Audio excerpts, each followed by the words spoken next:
네, 오늘은 작년에 이어서 또 새롭게 찾아온 추수감사주일입니다.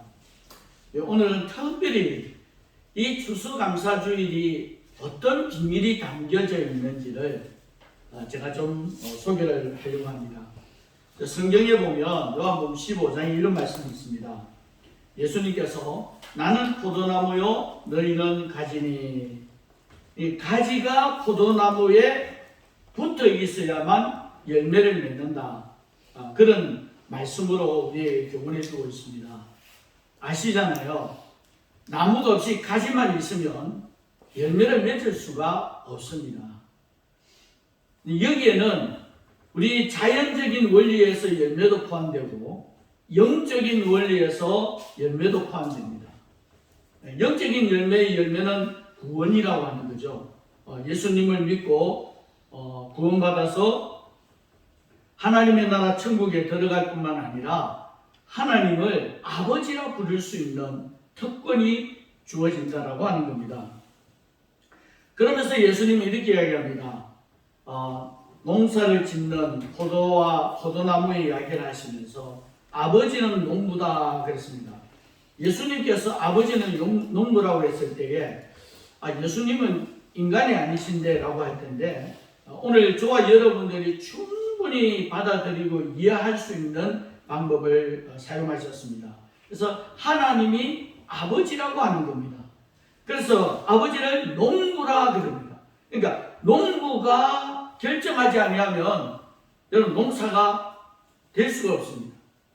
여러분들이 농사를 지으실 때에 내가 농부이기 때문에 그 농사의 모든 걸 책임집니다. 물이 필요할 때 물을 주고 비바람이 필요할 때 비바람을 쐴 수 있도록 농작물에게 제공을 합니다. 그렇게 해서 그 농작물이 자라서 열매가 자라서 결실하게 되는 것이 추수 때라 그렇게 합니다. 저도 지금 바깥에 보니까 다 추수 끝났어요. 다 끝났습니다. 예전에는 추수 때가 되면은 다 끝나고 나면은 그 벼만 싹 빼고 나머지는 어떻게 했습니까? 불에 태웠더라고요. 예전에는 아마 맞는지는 모르겠는데 제가 촌에 자랄 때는 그렇게 했어요. 그래서 그걸 어디에 쓰냐? 그릇으로 썼어요.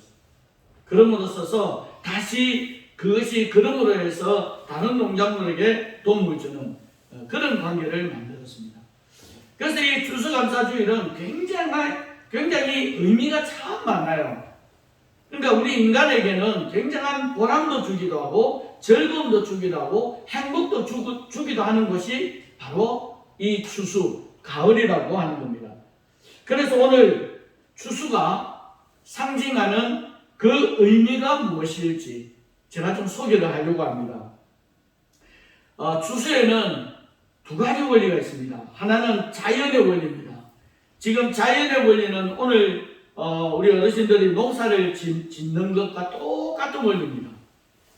농사에서 심지도 않았는데 나는 게 있죠. 뭡니까? 풀이잖아요. 여러분 심지도 않았는데 이 풀은요, 아이고 잘 자란다 하면서 두는 게 없어요. 대부분이 뽑아냅니다. 그걸 뽑아내지 않으면 다른 작물에 영향을 줍니다. 이걸 우리가 신앙 안에서 비유를 한다면 이 악한 것들, 사탄이나 마귀를 표현하기도 합니다. 상징하는 거죠. 또 그게 영적으로 보면 사실이고 방해를 하는 거예요. 다른 농작물이 잘 자랐는데 방해하는 일을 이 풀이 합니다. 풀 종류에도 저는 전혀 모르는 풀들이 엄청 많습니다. 그 풀 중에서 연한 풀이 있고 아주 억센 풀이 있습니다. 심지어는요, 이 사람들의 옷에 붙어가지고 아프게 하는 도둑 풀이라든가 하여튼 도둑 맞는 건 모르겠습니다. 그런 풀도 있습니다. 근데 저는 그런 풀을 보면 굉장히 조심스럽게 생각해요. 왜냐면 옷이 막 붙어가지고 아프게 하니까. 근데 농사 짓는 분들을 보니까 전혀 괜찮으시더라고요. 그냥 작업을 하시는 걸 봤습니다. 그래서 이 자연의 원리로 인해서 이 작물을 거두고 추수를 하게 되는 이 원리에는 비, 바람, 물 그리고 농부의 정성이 담겨져야만이 열매를 맺는다라고 하는 겁니다. 그렇기 때문에 오늘 우리가 신앙생활하면서 이러한 원리를 모르고 살아가면 아무것도 안 됩니다. 제가 지금 지나가다가 결정적인 장면을 한 가지 봤는데 그 주인공이 우리 와가 계십니다. 우리 백덕권 어르신이 작업하시는 걸 제가 봤거든요. 잊혀지질 않아요. 그런데 그때에 어떤 현상이 있었냐면 아니 심어놨던 것을 갈아 엎어버리더라고요. 심어놓은 걸. 그래서 저는 깜짝 놀랐습니다. 아니 왜 그러십니까 했던 거는. 근데 죽은 거죠. 물을 제때 못해가지고 이제 더 이상 자랄 수가 없습니다. 그때 판단은 누가 합니까? 농부가 되시는 주인이 합니다. 주인이 이건 안 되겠다. 갈아 엎어버리고 다른 작물을 심어서 열매를 거두는 그런 원리가 이 농부의 권한입니다. 이 농부의 권한입니다. 그래서 이 자연의 원리 또는 자연의 원리에는 이 농부라고 하는 분이 주인이 모든 결정권을 가지고 있습니다. 근데 내가 주인이면서도 내버려 둘 수는 없는 거예요. 내버려 두면 그 시기를 놓쳐버리면 어떻게 됩니까? 물을 줘야 할 때 물을 주지 못하고 바람과 햇빛을 볼 때에 주지 못하면 죽습니다. 심지어는 내일 비가 온다. 내일 비가 온다 할 때에 농부는 어떻게 합니까? 오늘 이 비를 맞춰야 될 작물을 심습니다. 제가 우리 회장님을 찾아갔을 때 전화를 하니까 밭에 있다고 그러시더라고요. 밭에 이제 찾아가니까 막 혼자서 일을 하고 계시는 거예요. 그럼 왜 혼자 합니까? 했더니 내일 비가 오기 때문에 배추를 심어놔야 된대요. 혼자서 막 배추 모종을 옮기고 막 심고 일하시더라고요. 제가 그때 옷이나 제대로 좀 입고 가서 확 뛰어가가지고 했을 텐데 그 체면에 이 옷을 안 입고 구두를 신고 있어서 제대로 하지를 못했거든요. 이게 농부의 권한입니다. 농부가 어떻게 하느냐에 따라서 그 작물이 잘 자라고 무사히 추수할 때 거둘 때가 온다는 거죠. 이게 농부입니다. 이게 자연의 원리입니다. 지금 저는 잊혀지지 않는 그런 장면이 저도 시골에서 자랐기 때문에 제가 태어난 데는 옥중입니다. 하동 옥중인데 자라기는 대저에서 김해 대저 지금 부산이죠. 강서구인데요. 대저에서 자랐기 때문에 그 당시에 그 김해 평야가 거의 있었습니다. 대저에서 공항까지 거의 김해 평야였습니다. 굉장히 넓었는데 농사를 지을 때 제가 벼 심을 때 이게 뭐랍니까? 모신기를 할 때에 아르바이트를 한 적이 있어요. 아르바이트는 아니고 막 그냥 가서 그냥 했죠. 예전에는. 그래가지고 했는데 그 줄을 쫙 연결해가지고 이제 한쪽에 다 쭉 서서 다 심고 나면 어이 하면은 싹 뚫어가지고 그 다음에 칸에 딱 옮깁니다. 가로 세로 딱 맞춰가지고 줄을 딱 합니다. 그럼 한 줄 다 심고 나면 어이 하고 그럼 또 들어가는 거. 이 드는 게 너무 힘들더라고요. 저 멀리서 두 사람이 땡겨가지고 하는 게. 그래서 제가 바꿨습니다. 제가 심겼습니다. 해요. 제가 심었는데 옆에 있는 분이 그러면 안 돼. 왜요? 요렇게 딱 요렇게 심어가지고 쑥 내야 된대요. 쑥 안 넣으면 조금 있으면 또 올라요. 맞습니까? 네, 쑥 안 넣으면 또 올라가지고 주인이 다시 가서 심어줘요. 그러니까 이게 보통 힘든 게 아니더라고요. 그래서 한 중간쯤 가니까 막 허리가 아파가지고 도저히 더 이상 못 가겠다고 해가지고 다시 줄 땡기는 거 제가 하고 이렇게 바꿔서 한 적이 기억이 납니다. 그래서 그런지 모르겠지만 시간이 좀 지나서 자랐어요. 자랐는데 보니까 그걸 피라 그러죠. 그 벼 사이에 이렇게 자라는 풀이 피라고 그러더라고요. 동네 사람들은. 저 피를 뽑아야 되는데 이게 더 자라면 못 뽑아요. 왜냐하면 어느 정도 자랐을 때 피를 뽑으면 그 곡식까지 벼까지 뽑혀요. 그냥 내버려 두는 거예요. 그 이전에는 뽑아냈는데 김매기 이제 생각이 김매기를 하는데 뽑아냈는데 어느 정도 잘하면 놔둬요. 그 이유가 그 피를 뽑으려고 하다가 곡식까지 뽑히니까 이게 성경에 그대로 나와 있는 거예요. 이 자연의 원리가 그대로 성경에도 나와 있습니다. 그래서 성경에서 이야기를 합니다. 예수님하고 종하고 주인하고 이야기하는 장면이 나오는데 벼를 딱 보니까 피가 있어요. 그래서 종이 주인님 저 피를 뽑아야 안 됩니까? 그걸 뽑아야지. 그럼 지금 내가 가서 뽑을까요? 하니까 아니야 그냥 둬라. 그 피를 뽑으려고 하다가 쓸모없는 피를 뽑으려고 하다가 곡식까지 죽는다. 이미 놔두고 나중에 다 자라고 난 뒤에 분리하는 거예요. 타작을 하게 되면은 그 피는 자연히 분리가 되는 겁니다. 그래서 예전에는 그런 곡식을 다 하고 나면 그 나무에 볕단 이런 거는 묶어두든지 아니면 불을 태워버렸어요. 그렇게 그 자연의 원리를 모든 인간들이 사람들이 다 이용했습니다. 그 자연의 원리대로 안 하면요 잘할 수가 없어요. 잘할 수가 없어요. 이게 자연의 원리라고 그렇게 이야기를 합니다. 그래서 이 주인은 이 원리를 영적인 원리로 성경에 그대로 이야기하는데 저거 그럼 누가 심었습니까? 저 풀을 누가 심었습니까? 라고 이야기를 할 때 예수님이 뭐라고 했냐면 원수가 심었다.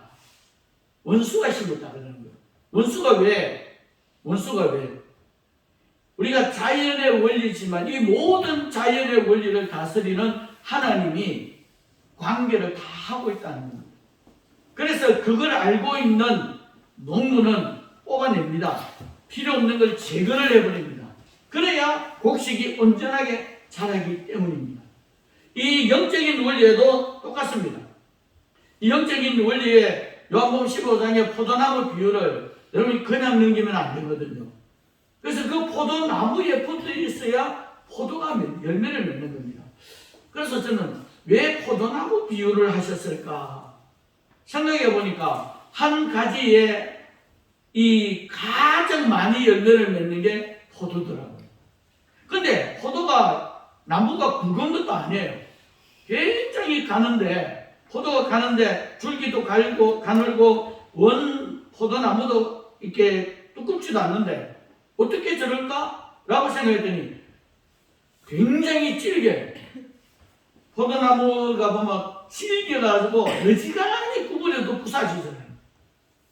그런데 어떻게 그 수많은 가지 속에서 엄청난 열매를 맺을 수 있을까? 그래서 포도나무에는 지주대를 반드시 씌웁니다. 줄과 기둥을 지주대를 씌워서 연결해서 전부 다 촘촘하게 다 연결을 해서 작업을 해요.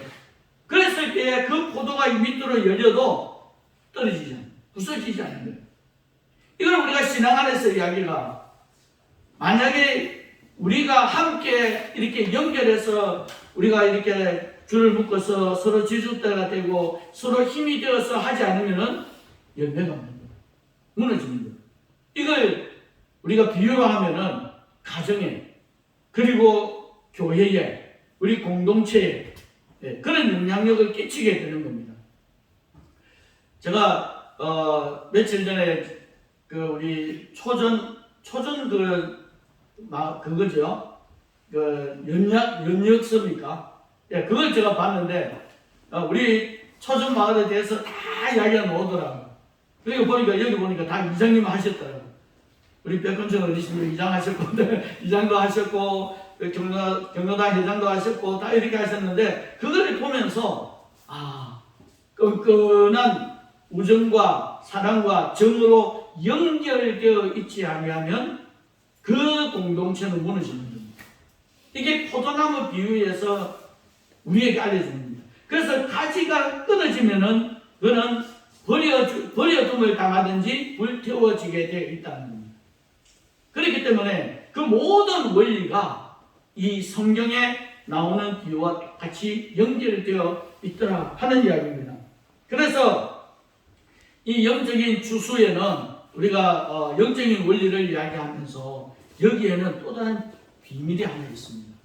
왜 교회마다 추수감사절을 이렇게 할까? 여기에 그 비밀은 바로 구원잔치이기 때문입니다. 그러니까 마지막에 남아서 열매를 맺어서 주인이 농부가 추수의 열매를 거두는 것처럼 우리가 신앙 안에서 영적으로도 마지막에 구원받는 그런 원리가 여기에 담겨져 있기 때문에, 그 하나님의 비밀이 여겨져 있기 때문에, 그래서 포도나무에 붙어 있어야 한다는 것은 예수님을 믿어야 한다라고 하는 교훈입니다. 그래서 우리 주변에서는 여러분 자녀들이나 그런 가족들이 얼마나 기도를 많이 하는지 몰라요. 제가 이 교회 마을 중앙에 있어서 다른 거는 불만이 아닌데 이 마을에 있다라고 하는 것은 너무나 감사하더라고요. 왜냐하면 그때에 수년 전에 10수년, 20년, 30년 전에 이 교회가 여기 세워지기까지에 먼저 예수님을 믿었던 수많은 사람들이 눈물을 흘리고 기도를 많이 했다는 겁니다. 그래서 증거를 이렇게 들어보니까 이제 그분들이 이렇게 남아 계시는 분은 없어요. 어떤 분은 돌아가셨고, 그래서 그분들의 수고와 땀과 그들의 기도와 그들의 영혼을 향한 사랑이 지금 이렇게 열매를 거두는 거예요. 이게 추수라고 하는 겁니다. 그래서 우리 어르신들 제일 좋은 게 뭡니까? 예. 우리나라에서 제일 좋은 거는 복지가 잘 되면 제일 좋다잖아요. 그렇죠? 근데 복지가 잘 되는 국가일수록 선진국이라고 이야기합니다. 그런데 하나님의 나라라고 하는 이 놀라운 비밀 속에 우리가 이 땅에 살면서 추수를 해서 열매를 거두어야 되는 이 원리가 바로 예수님을 믿고 구원받는 원리입니다. 그래서 이 하나님의 나라를 우리가 흔히 말하는 복지 국가가 행복한 나라, 좋은 나라라고 한다면 하나님의 나라는 어떤 건 신대륙의 완전한 국가. 그러니까 복지로서는 완전한 복지 국가가, 복지의 나라가 하나님의 나라다. 그렇게 말씀을 드릴 수 있습니다. 그 하나님의 나라 천국에 들어가기가 쉽지 않아요. 여러분 예수를 믿어도 참 끝까지 견디기가 어렵고, 또 예수를 믿었다가 안 믿는 사람도 있고, 또 예수 믿었다가 정말 힘든 일을 경험하는 사람도 있고, 정말 다양해요. 우리가 농사를 지어도 조금 짓는 사람이 있는가 하면 많이 짓는 사람이 있잖아요. 저도 한번 도전해 보려고 농사를 한번 텃밭을 해보려고 이야기를 했더니 우리 어르신 중에 한 분이 함부로 많이 소리하더라고요. 함부로 하지 말고. 얘는 지금 제가 생각하는 거하고 저는 할 수 있을 것 같아요. 솔직한 심정은. 근데 아니라는 거예요. 해봤던 사람이 하지 안 해봤던 사람이 못한다는 거예요. 아무리 내가 몸이 좋아도요, 농사 짓는 거 정말 쉽지 않다는 겁니다. 그래서 지금 포기는 했습니다만은 그 대신 제가 다른 걸 해야 되겠다라고 생각을 했는데, 엄청 많이 짓는 분들 계세요. 그거 어떻게 다 하시느냐고. 그런데 이런 이야기를 하셨어요. 내가 하는 게 아니고 장비가 다 한다고 그런 얘기를 하셨어요. 아, 이게 시대가 틀렸구나. 시대가 달라졌구나. 옛날에는 장비가 한 거 없습니다. 전부 다 못 심고 어이야 하면서 전부 다 이렇게 했는데 이제는 장비가 해요. 근데 이 장비를 다룰 줄 모르면요, 있어도 소용없어요. 이게 자연의 원리에서 영적인 원리로 연결되어져 가고 있다라고 하는 겁니다. 그래서 이 하나님의 나라 천국은 오늘도 아까 우리 조혜련 집사의 그 조혜련 씨의 어머니 이야기 나오잖아요. 조혜련 씨가 뭐 남녀 혼합계를 믿었어요. 남녀 혼합계를 믿어가지고 남편하고 이혼을 했어요. 이혼해가지고 재혼해서 지금 아주 열심히 신앙생활 잘하고, 그래서 그 비밀을 알다 보니까 적극적으로 엄마 가족들 전도를 한 거예요. 그런데 이 어머니가 뒷도 안 돌아보고 딱 잘라서 예수를 믿는다라고 한 겁니다. 근데 그게 참 어렵어요. 우리 어르신들하고 이야기해보면 뭐라고 이야기하냐면 신이 싸워서 시끄럽다. 정말 그렇게 생각하십니까? 아니에요. 그 이전에도 다른 어떤 일도 내가 하던 일을 바꾸려고 하면은 분쟁이 있습니다. 첫째, 마음의 분쟁, 생각의 분쟁, 그리고 가족 간의 분쟁이 분명히 있습니다. 이걸 극복하지 못하면 그 하나님의 나라, 완전한 복지의 나라, 하나님 나라 들어갈 수 없어요. 그 순간을 이겨내야 된다는 거예요. 그래서 이 완전한 복지의 나라, 하나님의 나라는 어떤 나라인가? 여기에는요, 돈으로부터 자유예요. 뿐만 아니라 시간으로부터도 자유예요. 거기는 부부싸움도 없어요. 죽음도 없어요. 갈등도 없어요. 거기에는요, 나의 아름다운 집이 보장이 되어 있습니다. 하나님의 나라 천국에는 밤도 없고 질병도 없고 고통도 없어요. 우리 주변에 예수 믿는 분들이 참 몸이 안 좋고 힘든 가운데서도 견디고 이겨내시는 분들은요, 그 하나님의 나라에 대한 소망이 있기 때문에 그걸 가능합니다. 육신의 아픔과 고통은 있어도 내 영이 하나님의 나라로 들어갈 수 있다라고 하는 소망이 있기 때문에 가능합니다. 그래서 장례식에 가면요, 예수 믿는 사람과 예수 믿지 않는 사람의 차이가 있습니다. 예수님을 잘 믿다가 간 사람은요, 장례식에 오시는 분들 대부분 보면요, 아주 웃으면서 막 이렇게 기뻐하고 즐거워해요. 근데 그걸 모르는 사람들은 힘들어요. 물론 육신의 관계가 있는 가족들은 힘들어요. 그건 어쩔 수 없어요. 그렇지만 주변 사람들은, 왜냐하면 영원한 복지의 나라, 하나님의 나라에 가기 때문에 거기는 고통도 슬픔도 고난도 질병도 갈등도 아픔도 다 없어요. 그곳에는 그런 것이 없기 때문에 육신이 힘들어도 그 영은 그곳에서 살 수 있기 때문에 가능하다는 겁니다. 그래서 그 소망이 있기 때문에. 그래서 사실은 제가 굉장히 조급해진 게 하나 있습니다. 어제 며칠 전에 만났는데 돌아가신 줄도 몰랐어요. 그때만 해도 제가 듣지를 못해가지고. 근데 어느 날 이야기를 하니까 돌아가셨대요. 이제 그런 걸 보면서, 우리 어르신들 보면서 이거 안 되겠다, 급하다. 내가 나를 사랑해 주신 저분들이 정말 천국에 가셔야 되는데, 이 땅에서는 정말 힘들고 고통스럽게 살았는데, 이제는 천국에서 정말 행복하게 살아야 되는데, 이 기회를 놓쳐버리면 어떡하나. 그래서 더 조급해진 거예요, 제가. 더 조급해져서, 제가 오늘 그동안에 이렇게 지나가고 오고 가고 이렇게 만나면서 내 머릿속에, 내 뇌 속에, 내 눈 속에 담겨져 있는 분들 우선적으로 좀 적극적으로 좀 해야 되겠다.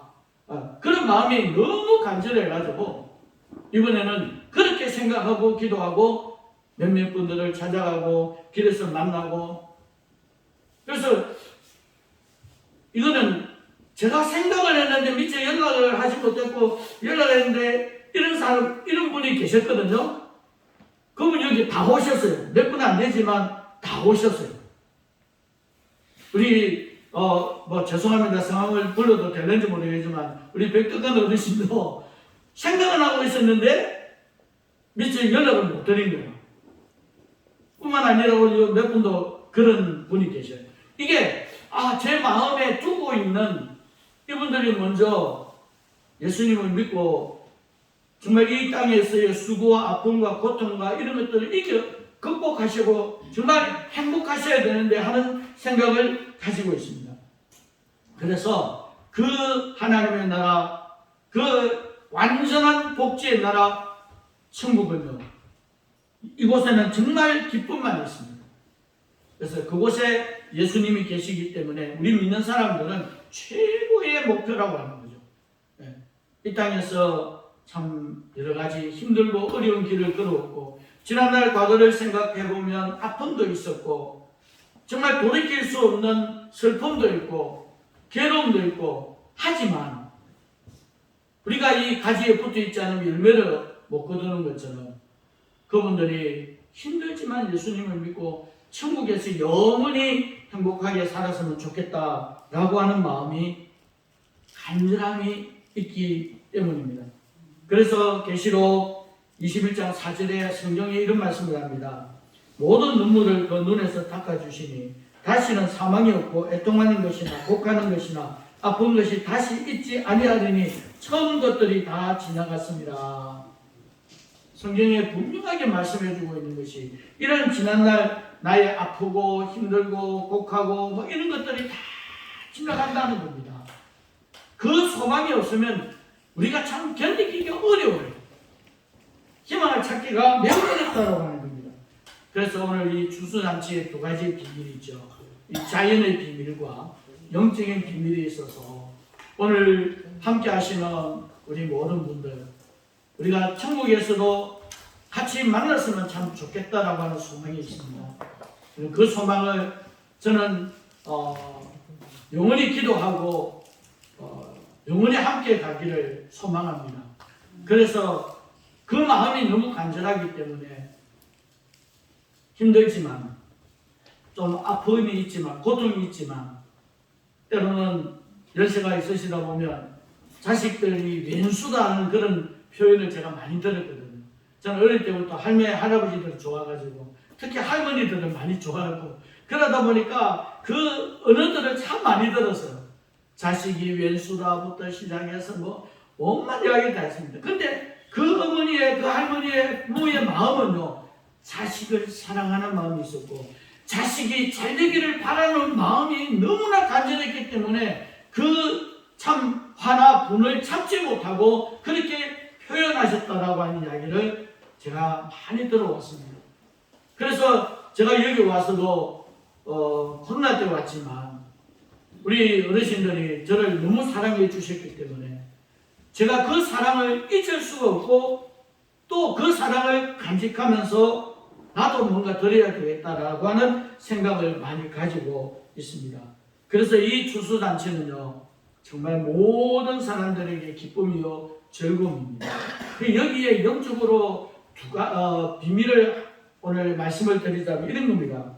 추수감사절에 상징하는 의미는 이 은혜의 때라고 하는 겁니다. 신앙으로 말하면 은혜라고 이야기하고 우리가 세상적인 자연의 원리를 이야기한다면 추수의 때를 이야기합니다. 그래 이 추수의 때는요, 그동안에 땀 흘리고 수고했던 보람이 다 나타나는 거잖아요. 다.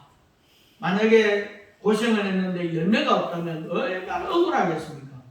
네. 그래서 은혜의 때라고 우리가 성경에서 이야기를 하고 두 번째로는요, 심판을 이야기합니다. 추수라고 하는 것은 다 하고 나면 알곡과 쭉정이가 나누어져요. 알곡은 곡간에 들어가게 돼 있고 쭉정이는 버려짐을 당합니다. 저는 처음에는 몰랐는데 이제는 아는데요. 이 벼를 하고 나면은 하얗게 포장을 해가지고 있더라고요. 난 저게 뭔지 몰랐어요. 예전에 저희들이 클 때는 그걸 막 쌓아가지고 막 던져가지고 만큼 집단을 이렇게 쌓았거든요. 그래가 그 속에 들어가 집을 지어가지고 우리 막 또 놀고 그런 적이 있었어요. 근데 지금 저렇게 작업을 해서 하얀 걸로 비늘 사서 아마 이야기 들어보니까 판다고 그러시더라고요. 판다고. 그 필요한 데가 있기 때문에 저렇게 작업을 하신 거예요. 저것도 기계로 하시는 거니까. 그래서 정말 야, 세상이 너무나 바뀌었다. 이게 분류가 되는 장면을 우리가 심판이라고 이야기합니다. 우리는 언젠가는 죽습니다. 그런데 사람들이 죽으면 끝나지 아니에요. 죽으면 이제 시작이에요. 육신은 죽으면 흙으로 돌아가지만 사람은 영과 혼과 육으로 분류되어 있습니다. 그래서 영과 혼과 육이 있는데 여러분 뭐 예를 들어서 개나 고양이나 이런 거는요, 영이 있습니까 없습니까? 없습니다. 없고 육으로 되어 있고 마음으로 이렇게 있다는 것은 기억이 나요. 왜냐하면 짐승들 동물들도 보면 새끼를 보호할 본능이 있어요. 그만큼 그 마음을 가지고 있는 것을 알면서 우리가 그 본능적으로 그렇게 알 수 있듯이 사람이 죽으면 영혼은 이제 결정이 납니다. 하나님의 나라에 가든지 지옥에 가든지 둘 중에 하나가 됩니다. 그래서 이 추수를 의미하는 것은 이런 너무나 소중한 중요한 결정이 있기 때문에 추수에 대한 의미가 굉장히 깊습니다. 그래서 추수가 되면 잔치를 벌이는 거예요. 우리도 조금 좋으면은 추수 때 한번 진짜 큰 잔치를 한번 하고 싶은데 할 수 있을는지는 모르겠습니다만 그런 마음들이 이렇게 간절하게 있기 때문입니다. 그 다음에 우리가 이 추수 이야기를 할 때에 축복의 원칙이 있다는 겁니다. 우리의 신앙 안에서는요, 축복의 원칙이 뭐냐면 감사예요. 감사예요. 보통 농사를 짓는 분들을 이렇게 보면 자세하게 내막을 내가 들어가 보지 못하고 그 심정을 이야기를 들어보지는 못했지만 대부분의 이야기가요, 그 농사가 잘 되면요, 그동안에 수고하고 땀 흘렸던 것들이 싹 사라진대요. 그렇게 만족하고 기쁨이 온대요. 이게 영적인 원리에서, 우리 신앙의 원리에서 굉장히 중요한 위치를 차지하기 때문입니다. 그래서 이 추수라고 하는 것은 적게 심으면 적게 거두고 많이 심으면 많이 거둔다는 겁니다. 이 원리는 자연의 원리와 영적인 원리가 같습니다. 마지막으로 우리가 볼 때 이 추수에 해를 주는 거 하나 있더라고요. 그게 저도 경험하고 있지만 가뭄이에요. 네, 가뭄. 우리 아까 전에 말씀드린 어르신 확 이렇게 엎어버릴 때 와, 저 많은 거 어떻게 하시나? 근데 어차피 열매가 없는 거니까 농부 대신 주인이 갈고 새로 심는 거예요. 이게 어쩔 수 없습니다. 이거는 모든 원리에 통하는 겁니다. 두 번째는 뭐냐면, 우리 여기에서 가장 꽃이나 나무나 그 다음에 심은 걸 이파리를 뜯어먹는 게 누구냐면 메뚜기예요. 여기는 희한하게 조그마한 메뚜기가 많은데 이 메뚜기가 다 깔아먹어요. 그래가지고 제가 예쁘길라고 그냥 막 지나뜨면은 죽었는 것 같아요. 마찬가지입니다. 이 벌레나 이런 것들이요, 추수에 굉장히 해를 줍니다. 그래서 이 가뭄과 그 다음에 벌레 해충 이런 것들, 그 다음에 마지막으로는 우리가 하나님 나라 천국에 들어가는 그런 열매를 맺어야 한다라고 하는 원리가 담겨져 있습니다. 오늘 말씀을 맺겠습니다. 오늘 이 귀한 자리가 정말 복된 자리요. 모든 분들이 정말 건강하고 마지막 우리 천국에서 만날 때까지 건강하시고 가정에도 하시는 일들이 형통한 복이 있기를 바랍니다. 무엇보다도 부모된 입장에서 자녀를 위해서 기도 많이 하실 겁니다.